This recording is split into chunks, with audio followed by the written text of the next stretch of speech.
Hi, this is Martha Hopkins, aka Mrs. Hopkins 73 on YouTube. And this is episode 6 of Echo on the Beach, a recap podcast of Echo Beach episodes. I'm calling this one Positive Pile-Ups. Abby's waking up in her bed, and right as she opens her eyes, she does her signature eye roll. She checks her phone for a message from Jimmy, but there's nothing there. So she grumpily flops around to face away from it. Susan tells Jimmy that he'll need to go get milk if he wants cereal. Jimmy was hoping for a hot breakfast. And why? Is she going somewhere? Susan says, to meet with a friend. Jimmy quickly asks, who? Susan answers, Angela. You don't know her. Jimmy asks, where's Dad? Susan responds, I have no idea. Jimmy quietly stares at her. I saw you last night. I saw you with him, Daniel Merrick. It looked like you, wasn't acting like you. Susan turns to face him, looking horrified. Jimmy, I just wanted to talk to him. Jimmy shades her. Alone? Susan continues, I just wanted to ask him to leave Paul Nairn. Jimmy asks, why? Because it's the best for everyone. Jimmy counters, oh, so the kissing was just persuasive tactics then. Susan looks embarrassed and very guilty. Jimmy then snaps at her, have you told Dad? She gathers courage and admits she loved Daniel very much once. But sometimes when the love was so strong, you find yourself acting in ways that you normally wouldn't. It was a long time ago. It's history. Jimmy is clearly defending Mark's side. It didn't look like history, not to me, not last night. Susan sees that Jimmy is sad about it, so she explains that he and Grace are the most important things to her. And does he know that? Jimmy notices she didn't include Mark and adds, what about Dad? Susan clearly has a visible confusion regarding Mark. At Waves, Dan asks Abby to grab a croissant. She does, but instantly takes a bite out of it. He should have made it clear that it was meant for a customer. Abby tells him to give him a Danish. She changes the subject, saying she doesn't get Cornish boys. She says they're rubbish. She then asks Dan if he can buy her a new bikini. Dan's shuffling around behind the counter, asks if it's hot in there. And Abby says they can hook up an AC, or she could just get a new bikini. Dan gets fed up and strikes a deal with her. If she can help him out in the store till Jackie comes in, then she can choose one from the shop. Abby agrees and smiles. She puts a Danish on a plate and hands it to Dan. Then says, here, just tell him it's a Danish croissant. Doubt if they'll notice the difference. Not around here, anyway. Mark shows up at Finn's caravan park. He starts humiliating Finn, saying he wouldn't let his dog holiday there, much less his family. Finn blurts, you ain't got a dog. Mark hits back with, and you don't have a business anymore. He tells Finn he's wasting his time there, talking to him. How rude, this guy Mark. Susan walks on the beach with her sunglasses on and carrying her sandals. Abby's scanning the racks in the shop, and Jimmy pops in and goes over to her. He opens with, I dreamt about you last night. Abby reminds him, you also stood me up last night, asshole. Jimmy grins and says, yeah, sorry about that. It got very complicated. Well, my family did. Abby spins around to face him and says, and I thought everything was supposed to be simpler down here. Jimmy looks hopeful and asks how can he make it up to her. Abby says he can start with some really ass-kissing texts. maybe a lunch invite, then some really serious begging. They are clearly still into each other. Abby goes off to get Dan's blessing to start dating his old rival, Mark's son, Jimmy. She then admits she's very seriously into him and even trusts him enough to ride on his motorcycle. Dan and Abby's conversation here is an obvious wordplay or double entendre for safe sex, because he advises she make sure they both wear helmets. Abby cringes and laughs awkwardly. Susan and Angela are standing on a balcony overlooking the beach. Susan claims she scanned Mark's phone bill and only saw numbers she recognized. Angela exclaims, "Well, that's good, isn't it?" Susan agrees, but now feels bad for suspecting Mark in the first place. Angela smiles at her sweetly, looking mighty innocent. Angela tells her not to feel bad. It's human nature. Susan adds she also dragged her into it. Angela notes that she wanted to help her. In fact, wasn't it me who suggested you check the bill in the first place? This makes Susan more confident, and she thanks Angela. Ugh, girl. Then Angela says she doesn't need to thank her. That's what friends are for. Oh my God, the nerve. Bray pops into Waves after a surf run, and Jackie is on her shift. They both start chatting each other up as the dishes are visibly piling up. Jackie tells Bray that Ian is coming home from the hospital today. She starts going in about his condition. Then Bray offers his help. Anything he can do? Jackie just says, "Thanks." They are deep in a heavy gaze when Dan interrupts to hint at washing dishes. Jimmy and Grace are at home in the hallway when Jimmy's text tone goes off. And Grace runs into his room and locks the door behind her. Jimmy gets annoyed trying to get in. Grace sees it's a text from Abby. He's so busted. Jimmy asks for his phone back. Grace walks around, ignoring him, plops down on his bed, and eats his croissant. Oh boy, croissants. Jimmy got fed up and left, and Grace is surprised he gave up so easily. Jimmy goes into the surf shop to look for a new tee. Dan assumes he's looking for Abby. Dan glances over at Jimmy, who's shirtless and scanning the racks. And now we're scanning him, too. "Parent trouble?" Dan asks. Jimmy says, "Sister trouble." Then tells Dan that they have some pretty cool stuff. Dan responds, "Thank you," then takes it as a thumbs up. They chat about the town. Then Jimmy reminds him that he didn't always live there. Dan admits he heard Abby mention France. Jimmy shares that his parents moved there when his mom was pregnant, so he was born there. Dan bravely asks, "So why France?" Jimmy says he doesn't know, but he's glad they came back though. Dan says that's what he wants for his kids, somewhere they can feel at home.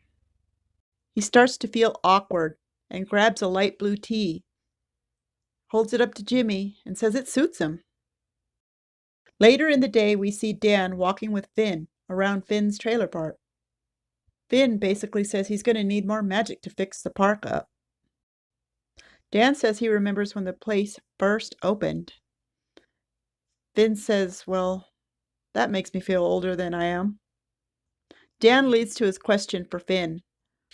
"What do you know about Mark and Susan moving to France?" Finn wisecracks. "All I know is I wish he never came back." This charms Dan, and he giggles. Dan is just confused about the timeline. But they skipped town on her first pregnancy. Like, why would anyone do that? Finn says, "I don't know, Danny. Doesn't make any sense." Dan agrees. "You see, that's what I thought." He starts to ruminate on it.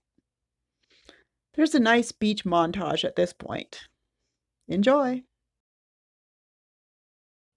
Dan is back at his shop and spots Abby in her new bikini with some cutoffs on. He starts acting like she should have picked out a one-piece. Abby tells him to chill. Dan quickly asks her to take over the shop tonight. Abby says, "What, dressed like this?" Dan grabs the same light blue tee that he suggested to Jimmy. He reminds her to watch for 2 delivery crates, then grabs his keys. Abby asks where he's going. Dan doesn't say exactly where, but there's a few things he's got to sort out. At Jackie and Ian's trailer, Ian is on the patio, and Jackie brings out a small pile of get well cards. Ian's worried that the bills will be piling up. Jackie tells him they need to stay positive. Back at Waves, Norinda is also trying to boost Charlie's positivity level. She asks if the Abby breakup is bringing him down. Charlie claims it's not that. He is completely over her. Grace sees Susan sitting at the kitchen counter, so she asks, "Where's Jimmy?"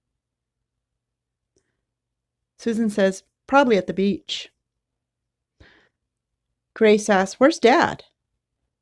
Susan responds exactly the same way she did earlier to Jimmy. "I have no idea." "Yes, lady, you don't have any clue where he is, that tomcat husband of yours."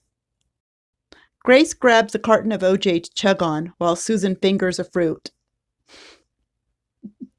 Oh my gosh, that sounds funny. Well, that is a weird sentence to read. Grace asks, "Does that ever bother you? That half the time you have no idea where Dad is or when he's coming home?" Susan looks hurt but corrects her. "More than half the time." Grace rudely giggles. Susan continues, "I'm kind of used to it. And I'm sure he'd rather be at home with us than at some boring meeting." Grace scoffs and says, "I'm never getting married." Susan smiles, pulling Grace to her for a peck on the forehead, and adds, "Not for a while yet, I hope, Gracie." "No, never," Grace claims. Susan tells her, "I get the feeling that one day you might change your mind." They both smile sweetly at each other. Grace walks off, and as she does, the phone rings. "Hello, Susan speaking." "Hello." The caller hangs up. Susan looks for a caller ID number, then puts in the *69 or whatever. "The caller withheld their number," says the automated operator. Jackie is scrubbing the cafe counter.